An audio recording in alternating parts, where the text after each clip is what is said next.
कैसा होगा इस युग के अंत का समय, जानिए धर्म ग्रंथों के अनुसार। अभी द्वापर युग के समाप्ति के बाद में कुल 5000 वर्ष ही बीते हैं। कलयुग को लेकर तमाम तरह की बातें होती रहती है। ऐसे में इसे लेकर हर कोई चिंतित दिखाई पड़ता है कि आने वाला समय आखिर होगा कैसा। ऐसे में आज हम आपको कलयुग से जुड़ी उन खास रोचक बातों के बारे में बताएंगे जो अनेक धर्म ग्रंथों में लिखी हुई है। बात करें ब्रह्म वैवर्त पुराण के बारे में तो इसमें कलयुग के बारे में बहुत कुछ बताया गया है। वहीं अभी कलयुग चल रहा है और द्वापर युग की समाप्ति के बाद कुल 5000 वर्ष बीते हैं।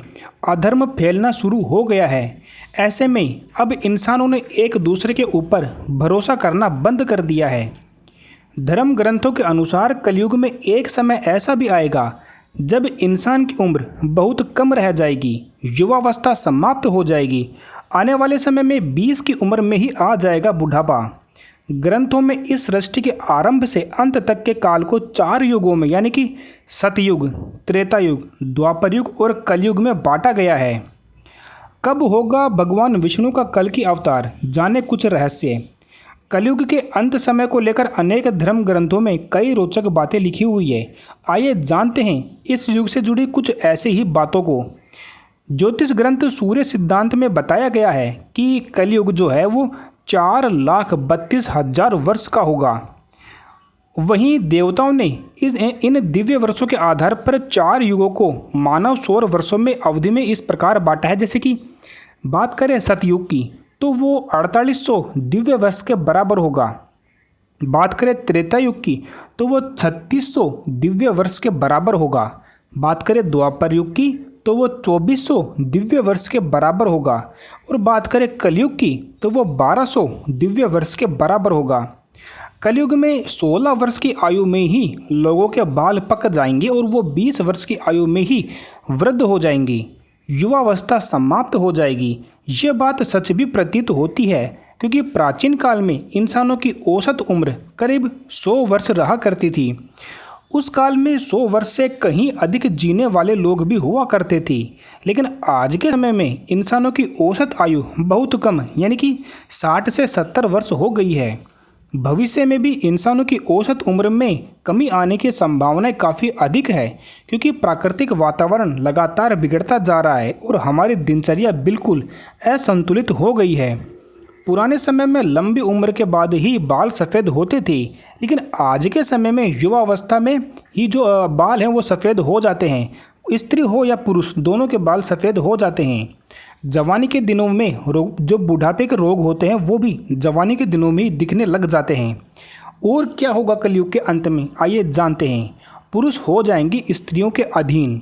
भगवान नारायण ने स्वयं नारद को बताया कि कलयुग में एक समय ऐसा आएगा जब सभी पुरुष स्त्रियों के अधीन होकर जीवन व्यतीत करेंगे।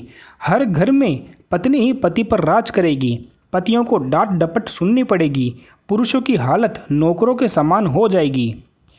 कलयुग के 5000 साल बाद गंगा नदी भी सूख जाएगी और पुनः वैकुंठ धाम लौट जाएगी। जब कलयुग के 10,000 वर्ष हो जाएंगे तब सभी देवी देवता पृथ्वी छोड़कर अपने धाम लौट जाएंगे। इंसान पूजन, कर्म, व्रत, उपवास और सभी धार्मिक काम करना बंद कर देगा। अन्न और फल आपको नहीं मिलेंगे। एक समय ऐसा आएगा जब जमीन से अन्न निकलना बंद हो जाएगा, पेड़ों पर फल नहीं लगेंगे। धीरे धीरे ये सारी चीज़ें विलुप्त हो जाएगी और गाय दूध देना बंद कर देगी। समाज हिंसक हो जाएगा। कलयुग में समाज हिंसक हो जाएगा। जो लोग बलवान होंगे उनका ही राज चलेगा। मानवता नष्ट हो जाएगी। रिश्ते खत्म हो जाएंगे। एक भाई दूसरे भाई का ही शत्रु हो जाएगा। कलयुग में लोग शास्त्रों से विमुख हो जाएंगे। अनैतिक साहित्य ही लोगों को पसंद आएंगे। बुरी बातें और बुरे शब्दों का ही व्यवहार किया जाएगा। कलयुग में ऐसा समय आएगा जब स्त्री और पुरुष दोनों ही अधर्मी हो जाएंगे।